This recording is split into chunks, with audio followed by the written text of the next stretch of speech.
नमस्कार, मैं हूं आपके साथ इश्तियाक अहमद और आप देख रहे हैं आर्य न्यूज। स्वागत है आपका बिहार बुलेटिन में। रुक करेंगे तमाम खबरों की तरफ। पटना में संक्रमण की रफ्तार हर दिन रिकॉर्ड तोड़ रही है और यहां कोरोना की जांच कराने वाला हर चौथा इंसान संक्रमित पाया जा रहा है। और इससे पहले और इससे संक्रमण की दर अब तक की सबसे अधिक 23% हो गई है और बिहार में 24 घंटे में 1,82,377 लोगों की जांच में 6,393 नए मामले सामने आए और जिससे संक्रमण की दर अब 3.51% हो गई है। हालांकि 24 घंटे में राज्य के 3,671 संक्रमितों ने कोरोना को मात भी दी है और इसके बाद भी एक्टिव मामलों का आंकड़ा कोई बहुत कम नहीं हुआ है और राज्य में अभी भी 31,374 एक्टिव मामले हैं। और पटना में डॉक्टरों के साथ हेल्थ वर्करों में भी संक्रमण तेजी से दिखाई दे रहा है और गुरुवार को आईजीआईएमएस और एम्स में कोरोना विस्फोट हुआ और एम्स में डॉक्टरों के साथ 72 लोगों की रिपोर्ट पॉजिटिव आई है। वहीं आईजीआईएमएस में डॉक्टरों के साथ 10 लोगों की पॉजिटिव पाए गए और वहीं पटना एम्स में 72 संक्रमित स्वास्थ्य कर्मियों में 2 फैकल्टी सहित 15 डॉक्टर शामिल हैं और इसमें 12 रेजिडेंट और 1 इंटर्न और 37 नर्स भी हैं। और वहीं आईजीआईएमएस में 1 faculty, 2 senior resident, 2 junior resident और 5 नर्सिंग स्टाफ की रिपोर्ट पॉजिटिव आई। और वहीं पटना एम्स के नोडल डॉक्टर संजीव कुमार ने बताया कि संक्रमण को लेकर मेडिकल टीम को बचाया जा रहा है जिससे व्यवस्था बाधित नहीं होने पाए। और वहीं पटना के आईजीआईएमएस के medical superintendent doctor Manish Mandal का कहना है कि संक्रमण की रफ्तार अब मेडिकल स्टाफ और डॉक्टर में बढ़ती है तो समस्या हो जाएगी और राज्य में एक्टिव मामलों की संख्या 31,374 है जबकि रिकवरी रेट 94% है।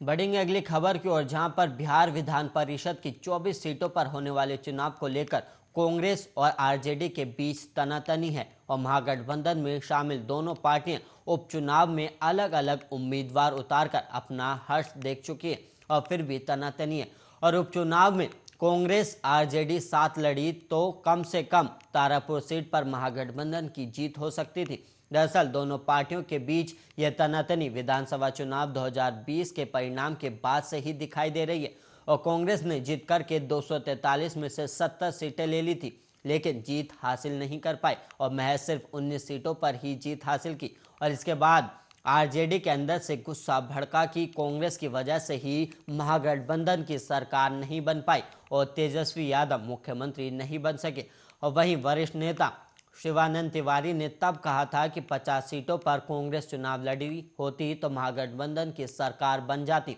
हालांकि कांग्रेस के कई नेता ये कहते रहे कि कांग्रेस को कमजोर सीटें दी गई थी और सवाल ये है कि जब कांग्रेस को कमजोर सीटें दी जा रही थी तो इतनी सीटें कांग्रेस ने ली क्यों और मैदान में उतारने से पहले पहलवानी की जांच क्यों नहीं कराई गई। और इसका जवाब सदाकत आश्रम में तब भी ही मिल गया था जब कांग्रेस के ही कई नेताओं ने टिकटों की खरीद फरोख्त के गंभीर आरोप लगाए थे और नारेबाजी की थी। वहीं विधानसभा चुनाव 2020 में आरजेडी को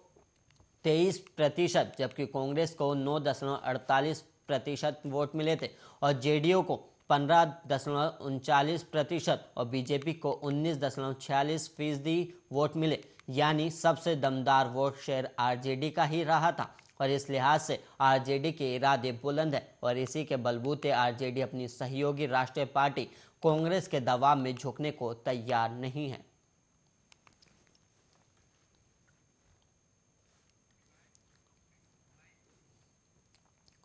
बिहार में मेडिकल सिस्टम पर पहली बार कोरोना की मार भारी पड़ रही है और तीसरी लहर में 30 दिसंबर से अब तक राज्य के 590 से अधिक डॉक्टरों और 5,000 से अधिक हेल्थ वर्करों को संक्रमित कर चुका है। और पटना एम्स, इंदिरा गांधी आयुर्विज्ञान संस्थान से लेकर पटना मेडिकल कॉलेज और अस्पताल और नालंदा मेडिकल कॉलेज और हॉस्पिटल में रोज डॉक्टर पॉजिटिव हो रहे हैं और ऐसे में स्वास्थ्य सेवाओं पर भी असर देखने को मिल रहा है। और आईएमए का मानना है कि अगर हेल्थ वर्करों के संक्रमित होने की यही रफ्तार रही तो आगे मरीजों को इलाज मिलने में परेशानी हो सकती है। और नालंदा मेडिकल कॉलेज और हॉस्पिटल में कोरोना संक्रमण का रिकॉर्ड भी टूट गया है और डॉक्टर और हेल्थ वर्करों के साथ डेल्टा ऑपरेटर और अन्य स्वास्थ्यकर्मी तेजी से कोरोना पॉजिटिव हुए हैं और सूत्रों के अनुसार अब तक 250 से अधिक डॉक्टर और अन्य स्टाफ कोरोना संक्रमित पाए गए और इसमें सीनियर जूनियर डॉक्टर से लेकर फैकल्टी मेंबर तक शामिल है और संक्रमण के कारण व्यवस्था बाधित भी हो गई है और एम्स में अब तक 600 से ज़्यादा डॉक्टर और अन्य स्टाफ कोरोना संक्रमित मिले और इसमें 13 consultant, 53 senior resident, 101 junior doctor, 20 intern, 303 nursing cadre, 45 technical staff, 24 secretariat staff, 23 attendant और 15 हाउसकीपिंग स्टाफ कोरोना पॉजिटिव हुए हैं और एम्स पटना के corona nodal doctor Sanjeev Kumar का कहना है कि 5 जनवरी से अब तक 660 डॉक्टर और मेडिकल स्टाफ कोरोना पॉजिटिव हुए और वहीं बीते 24 घंटे में डॉक्टर सहित कुल 72 स्टाफ संक्रमित हुए हैं और गुरुवार को जिन 72 लोगों की रिपोर्ट पॉजिटिव आई है उसमें 2 फैकल्टी सहित 15 डॉक्टर शामिल हैं और 12 रेजिडेंट, 1 इंटर्न और 37 नर्स भी शामिल है।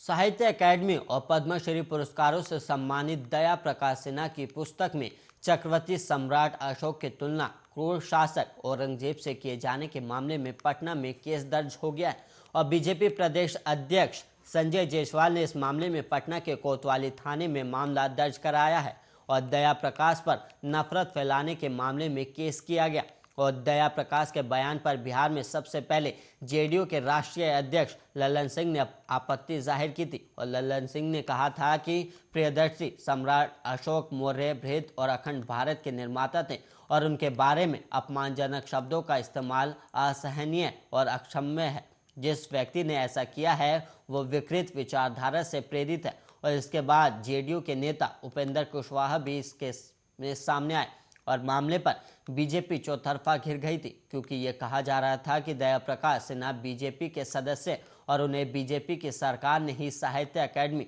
और पद्मश्री पुरस्कार दिए थे और मामले को बढ़ता देख बुधवार को प्रदेश बीजेपी की तरफ से इस पर स्पष्टीकरण भी जारी हुआ और उप मुख्यमंत्री सुशील कुमार मोदी ने ट्वीट कर कहा कि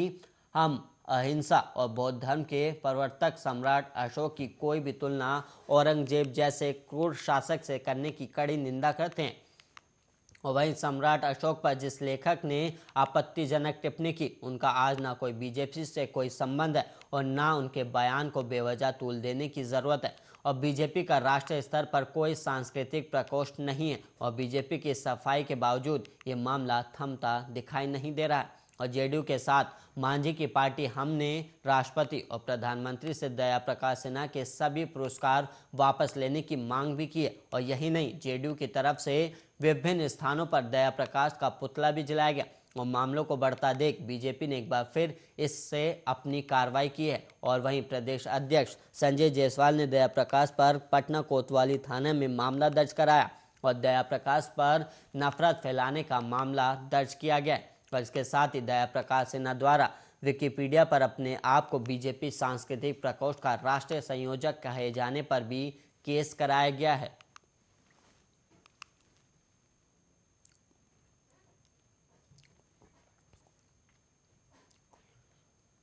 सिवान के पूर्व एमएलसी टुन्ना जी पांडे ने सीएम नीतीश कुमार की तारीफ की है और उन्हें विकास पुरुष बताया और वहीं स्वास्थ्य मंत्री मंगल पांडे और बीजेपी पर जमकर हमला बोला है और मंगल पांडे को ब्राह्मण समाज से बहिष्कृत करने तक की अपील भी कर दी गई है और साथ ही एक बार फिर से मांग की है कि दिवंगत पूर्व सांसद मोहम्मद शहाबुद्दीन के परिवार के एक सदस्य को सदन में भेजा जाना चाहिए और पूर्व एमएलसी ने कहा कि मैंने 1.5 साल पहले ये ऐलान किया है कि जब तक शहाबुद्दीन साहब के परिवार का कोई व्यक्ति सदन में नहीं जाएगा तब तक मैं चुनाव नहीं लड़ूंगा। और सिवान का क्राइम रेट कितना बढ़ गया, पहले जब हत्या होती थी तो तमाम लोग एक साथ कहते थे कि शहाबुद्दीन के द्वारा कराया गया और अब तो शहाबुद्दीन साहब दुनिया में नहीं रहे और अब हत्या कौन करा रहा है और एनडीए का कोई नेता बोलने को तैयार क्यों नहीं है। दरअसल ये सारी कवायद बिहार विधान परिषद चुनाव को लेकर हो रही है, इसलिए ही टुन्ना जी पांडे ने एक वीडियो कॉन्फ्रेंसिंग और जारी कर कहा कि उन्होंने स्वास्थ्य मंत्री मंगल पांडे पर तीखा हमला बोलते हुए कहा कि आप क्या चुनाव लड़िएगा? आप अपने पिताजी को तो अपने पंचायत से मुखिया का चुनाव जीता ही नहीं पाए और चले हैं ब्राह्मणों का नेता बनने। और आप हमेशा ब्राह्मणों का हक मारी किए हैं और सिवान का एमएलसी सीट किसी ब्राह्मण को क्यों नहीं देते हैं? और जीतन राम मांझी ने इतना ज़्यादा गाली दिया और अपशब्द बोले सारे समाज के लिए, लेकिन एक बार भी मंगल पांडे का जवाब उस पर नहीं आया। क्यों नहीं आया? क्योंकि उनकी कुर्सी छिन जाएगी। और वहीं अंत में मुख्यमंत्री नीतीश कुमार को संबोधित करते हुए कहा कि आप अपने अंदर के स्वाभिमान को दिखाइए और ठोकर मारिए बीजेपी को और आइए किसी और दल के साथ। यह सरकार तो आपकी बिल्कुल नहीं गिरेगी, क्योंकि आप बिहार के विकास पुरुष हैं।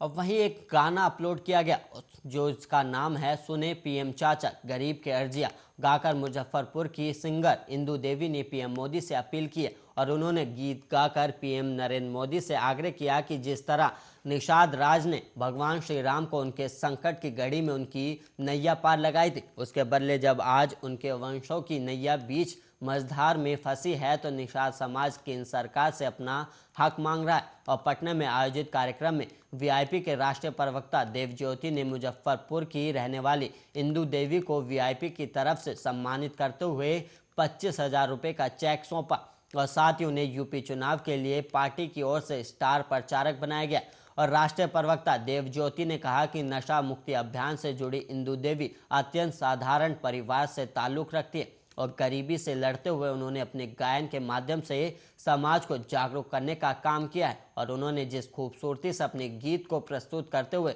सबको नशा छोड़ने के लिए प्रेरित किया है वो अत्यंत सराहनीय है। और राज्य में लागू शराबबंदी अभियान को सफल बनाने में महिलाएं भूमिका निभा रही। और वहीं मुजफ्फरपुर की इंदु देवी ने अपने गीत के माध्यम से नशे से होने वाले नुकसान को खूब बखूबी बताया। और वहीं इंदु देवी वीआईपी की तरफ से सम्मानित किए जाने पर गौरव का अनुभव करने की बात कही है। उन्होंने पार्टी के संस्थापक सन ऑफ मल्लाह मुकेश सहनी का आभार भी व्यक्त किया। और वहीं उन्होंने कहा कि मैं निषाद आरक्षण की लड़ाई में मुकेश सहनी जी के साथ हूँ। और इसी क्रम में राष्ट्रीय प्रवक्ता देवज्योति ने कहा कि वीआईपी उत्तर प्रदेश के 165 सीटों के लिए जल्द ही उम्मीदवारों की सूची जारी करेगा।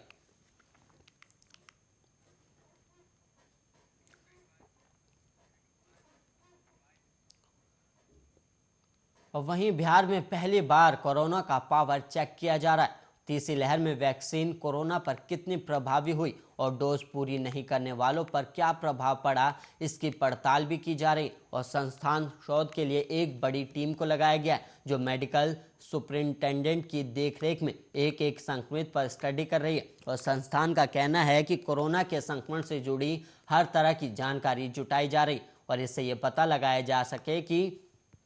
कोरोना की तीसरी लहर में ये अब तक ये लोगों पर क्या असर दिखा सकता है। और इंदिरा गांधी आयुर्विज्ञान संस्थान के सुपरिटेंडेंट कार्यालय और कम्युनिटी मेडिसिन की तरफ से किए जा रहे इस शोध में कोरोना के साथ वैक्सीन का भी पावर चेक किया जा रहा है। और संस्थान के medical superintendent doctor Manish Mandal का कहना है कि कोरोना से जुड़ा पूरा डाटा उनके पास है और यह शोध संस्थान में 100 से अधिक डॉक्टर और मेडिकल स्टाफ पर किया जा रहा है। और डाटा के आधार पर एक एक संक्रमित से पूरी जानकारी ली जाएगी और इससे ये पता लगाया जाएगा कि कोरोना का तीसरी लहर में क्या असर है और वैक्सीन लेने वालों ने कोरोना को किस तरह से मात दिया है। और सुपरिटेंडेंट कार्यालय और कम्युनिटी मेडिसिन की पूरी टीम शोध में जुटी हुई है और एक एक संक्रमित पर स्टडी कर रही है। और इसमें वैक्सीनेशन के पहले और बाद में कितने पॉजिटिव हुए ये तो पता लगाया ही जा रहा है। और साथ ही इस बात की भी स्टडी की जा रही है कि अगर संक्रमण हो रहा है तो इसमें क्या अंतर है और वैक्सीन लेने और ना लेने वालों में क्या अंतर देखने को मिल रहा है।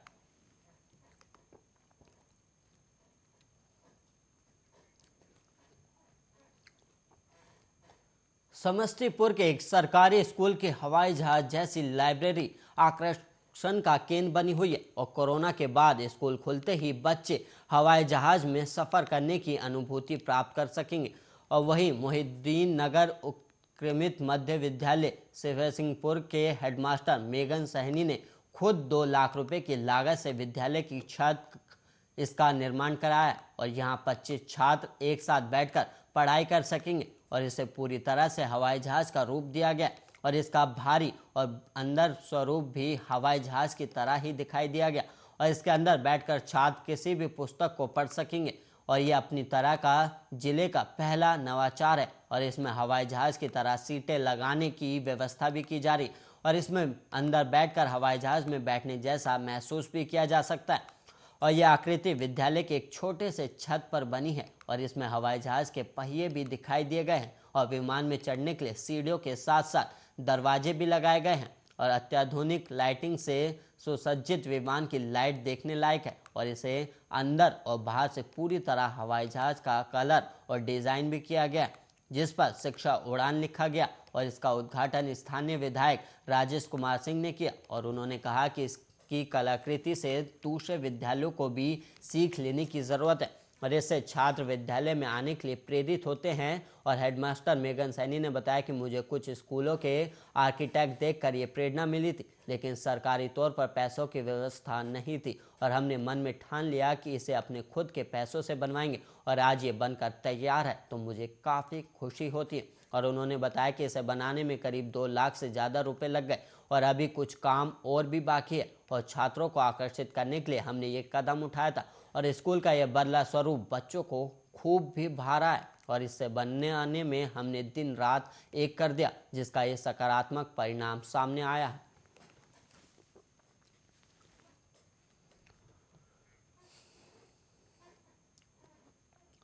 बिहार के मधेपुरा में कोरोना वैक्सीन के 12 डोज लेने वाले 84 साल के ब्रह्मदेव मंडल पर स्वास्थ्य विभाग ने एफआईआर किया जिसके बाद से वो डरे सहमे और स्वास्थ्य विभाग ने उन पर धोखाधड़ी और सरकारी संपत्ति को नुकसान पहुंचाने का मामला दर्ज कराया जिसके बाद से वो छिपाते फिर रहे और वहीं इसी बीच ब्रह्मदेव मंडल ने उन्हें अरेस्ट करने और उन पर मुकदमा चलाने पर आत्महत्या कर लेने की धमकी दी है और उनके आत्महत्या करने की धमकी देने वाला वीडियो सामने आने के बाद मंडल फिर चर्चा में आ गए हैं और उनका पूरा परिवार डरा और सहमा हुआ है और एफआईआर दर्ज होने की बात पर प्रतिक्रिया देते हुए मंडल ने बताया कि स्वास्थ्य विभाग के अधिकारियों ने खुद को बचाने के लिए उनके ऊपर गलत केस दर्ज करवाया है और उन्होंने कहा कि अगर मेरे ऊपर एफआईआर दर्ज होती है तो मैं आत्महत्या कर लूंगा और उन्होंने इस पूरे प्रकरण की शिकायत पीएम मोदी से बात करके की है और वहीं उन्होंने इस बात को फिर दोहराया कि उन्हें टीके से काफ़ी लाभ हुआ इसलिए उन्होंने बार बार टीका लगवाया और अब वो पूरे तरीके से स्वस्थ हैं और स्वस्थ और इधर ब्रह्मदेव मंडल के दावे का समर्थन उनकी माला देवी ने भी किया है और उन्होंने बताया कि टीके से उन्हें काफ़ी लाभ हुआ और पहले हुए बीमार चल रहे थे और चल फिर भी नहीं पाते थे और काफ़ी कमज़ोर भी हो गए थे और वो अपने दर्द का इलाज कई जगह करवा कर ठीक भी नहीं हुए लेकिन जब वो टीका लिए तो उन्हें काफ़ी लाभ हुआ और अब वो स्वस्थ हैं और वहीं पुलिस की छापेमारी के बाद गांव वाले और परिवार वाले भी आरोप लगा रहे हैं कि पुलिस मंडल के साथ अपराधियों जैसा व्यवहार करी अगर उन्होंने टीका लेकर गलत किया है तो देने वाला भी दोषी है और वहीं आपको बता दें कि ब्रह्मदेव मंडल पर कोरोना वैक्सीनेशन के नियमों का उल्लंघन का आरोप लगते हुए पुरैनी पीएचसी प्रभारी ने करीब 8 जनवरी को धारा 419, धारा 420 और धारा 188 के तहत मुकदमा दर्ज कराया और इस घटना के बाद मंडल अभी तक फरार चल रहे हैं और उनका परिवार पूरा डरा हुआ है।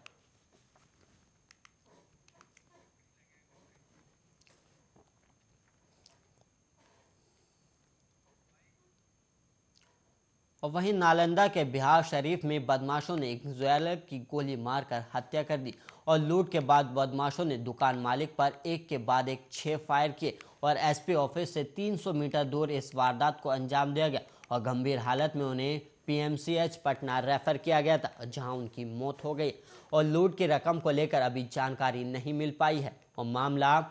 सोहर सराय थाना क्षेत्र की मगध कॉलोनी का है और स्वर्ण व्यवसाय मामले में हंगामा शुरू हो गया और उनके शव को सुभाष पार्क के पास सड़क पर रख दिया गया और हत्याकांड में शामिल बदमाशों की गिरफ्तारी और मुआवजे की मांग भी की जा रही है और मौके पर डीएसपी और बीडीओ पहुंच गए और लोगों को समझाने की कोशिश भी करें और गोली लगने के बाद सुहागन ज्वेलर्स के मालिक सुमन कुमार चिंटू को सदर अस्पताल भर्ती कराया गया था और बाद में उनकी हालत को देखते हुए पीएमसीएच पटना रेफर कर दिया गया था और पुलिस आसपास के इलाकों के सीसीटीवी फुटेज को खंगाल रही है और लगातार गोली चलने से घटनास्थल पर अफरा तफरी की स्थिति भी बन गई है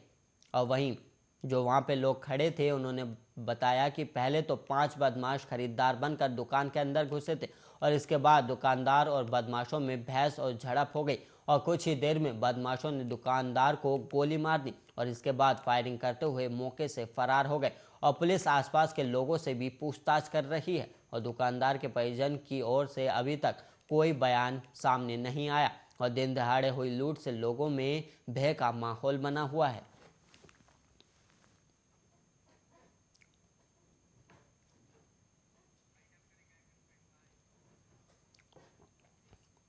इसी के साथ बिहार बुलेटिन में इतना ही। देश और दुनिया की तमाम खबरों के लिए आप बने रहिए आर्य न्यूज के साथ।